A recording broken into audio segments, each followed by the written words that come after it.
My name is Ryan, and family gatherings in our old home in Denver have always been a mixed bag. Growing up, I was always the different one. My older brother, Dylan, was the favored son, the one who followed tradition. I, on the other hand, chased dreams that took me far from our familiar path. Perhaps that's why, when his wedding day arrived, his message to me was clear: stay out of my wedding. What he didn't know was that I had every intention of being there, just not in the way he expected. If you're watching this, drop a comment and tell me about a time you felt like an outsider in your own family. And if you appreciate stories with a dramatic twist, be sure to like and subscribe. You won't want to miss how this unfolds. Dylan's wedding was the talk of the family for months. Preparations were grand, befitting the eldest son. Calls flew back and forth, details of the rehearsal dinner, the bachelor party, the ceremony. I, however, remained on the periphery. There were polite inquiries about my well-being, but nothing that felt genuinely inclusive. Then came the message, a curt text from Dylan himself. "Ryan, it's best if you don't come to the wedding. It's a family affair, and things are complicated between us. Let's avoid any unnecessary drama." The words stung more than I cared to admit. Complicated was an understatement. Ever since I'd left Denver to pursue my career in technology, there had been a distance. Perhaps Dylan saw my success as a threat, a departure from the life he knew. Whatever the reason, his rejection on such a significant occasion felt like a final nail in the coffin of our already fractured relationship. What Dylan and the rest of the family didn't fully grasp was the extent of my success. Years of relentless work, sleepless nights building my tech company, had paid off in ways they couldn't imagine. I had deliberately kept the details vague during my occasional calls back home, not wanting to boast or create further friction. Let them assume I was just another struggling entrepreneur. But Dylan's dismissive text ignited something within me. Not anger, but a quiet determination. He wanted me to stay away? Fine. I would respect his wish in spirit. But I wouldn't miss his wedding. And when I arrived, I would make sure my presence was felt in a way that no one in our family would ever forget. A plan began to form, one that involved a mode of transport they certainly wouldn't expect in our small, traditional town. He wanted me to stay away to avoid drama? Little did he know, the real drama was just about to land. Literally. What exactly was my plan, and how would my grand entrance unfold? My brother's text, telling me to stay out of his wedding, was meant to shut me down. It was meant to make me feel small. But what he didn't know was that his cruel words had just given me the fuel I needed. He wanted to avoid drama? Fine. I would give him a wedding day so dramatic, so unforgettable, that he would never be able to forget it. For years, I had kept my life private. My tech company, which had been a small startup in Denver, had exploded into a multi-billion-dollar business.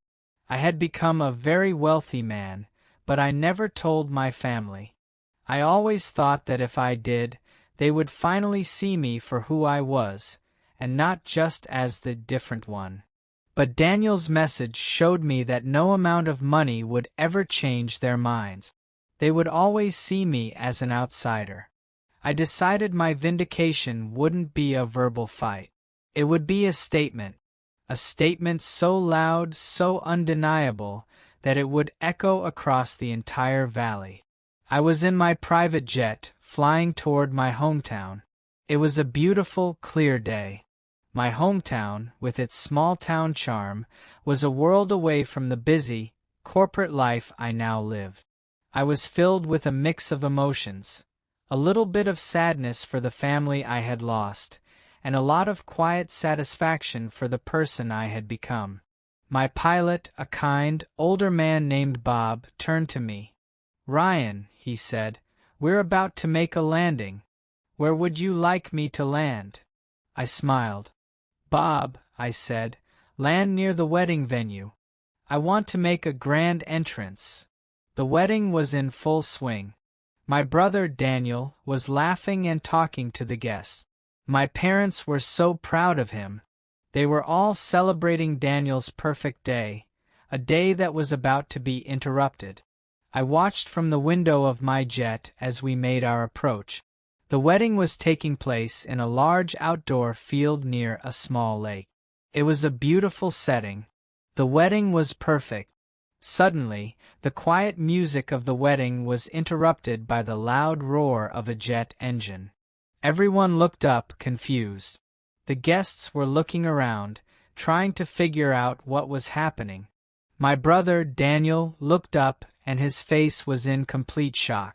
He saw my private jet descending, getting closer to the wedding. The jet landed with a soft thump on the field, and the roar of the engine died down. The door opened, and I walked out. I was wearing a brand-new, expensive suit. I looked confident and powerful. I looked like a man who was ready for his revenge. My family, who had told me to stay away, was now looking at me in shock. My brother, Daniel, was frozen in his place. He was in complete disbelief. He had no idea what was happening. What will happen when I confront my family? And how will I finally get my revenge? The jet engine's roar died down, leaving an eerie silence in its wake. All eyes were on me. My brother, Dylan, was still frozen in place, a look of complete disbelief on his face. My family, who had told me to stay away, was now looking at me in shock. They had no idea that their cruel words had just led to my biggest victory. I walked from the jet toward the wedding, a calm and confident smile on my face. My parents came to me, a look of shame and pride on their faces. "Ryan," my mom said, her voice shaking, is that your jet?" "It is, Mom," I said, my voice full of a quiet satisfaction. My father was silent, but his eyes were wide. I looked at my brother, Dylan, who was now walking toward me. "Ryan," he said, his voice a whisper, "what are you doing here? I told you to stay away." I looked at him, and I wasn't angry. I was just calm. "You told me to stay away to avoid drama," I said. "But what you didn't know was that the drama was already here. You just couldn't see it." Dylan's face went pale. "What are you talking about?" he asked. "My success," I said. "You saw my dreams as a threat. You saw my success as a departure from the life you knew. You told me to stay away, and in doing so, you lost the chance to be a part of my success. My family had always seen me as an outsider. They had always favored Dylan. But now they were looking at me with a mix of awe and shame.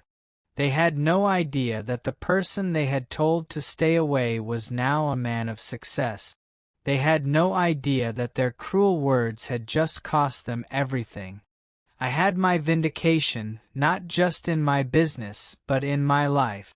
I had learned that my family wasn't about blood. It was about who was there for me when I needed them the most. And in the end, that was me. So, that's my story. It's a reminder that true wealth is not in your bank account. It's in your character. And sometimes, the best revenge is to walk away from the people who failed to see your true worth.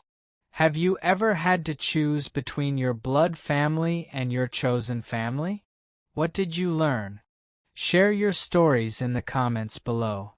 And if this story resonated with you, don't forget to like, share, and subscribe to hear more real-life lessons. Thank you for listening.